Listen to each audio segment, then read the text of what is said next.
Арулар карандашляр, балалар.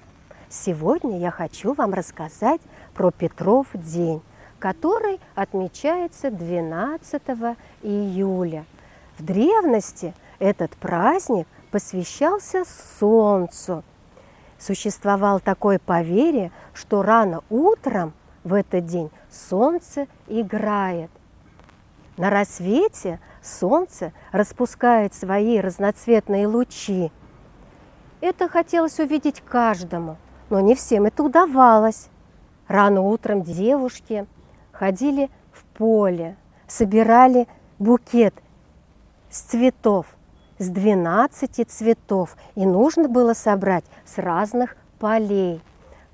Этот букет они приносили домой и вечером перед сном ложили под подушку. И загадывали желания, и говорили слова. Пусть 12 цветов с разных полей исполнит мое желание. И загадывали, кто-то желал здоровья, кто-то счастья, а молодые девушки желали, чтобы во сне приснился жених. Было такое вот поверье. Девушки из этих цветов плели венки,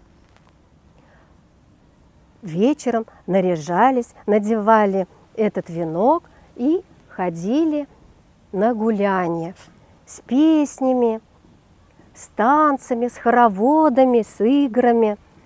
Гуляли, встречали рассвет. А еще главным атрибутом этого праздника, Петрова дня, считались качели. И чем выше раскачаешься, тем ближе к солнцу считалось.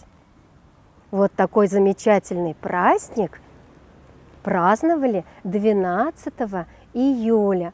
А сейчас, ребята, давайте мы с вами тоже покатаемся на качелях.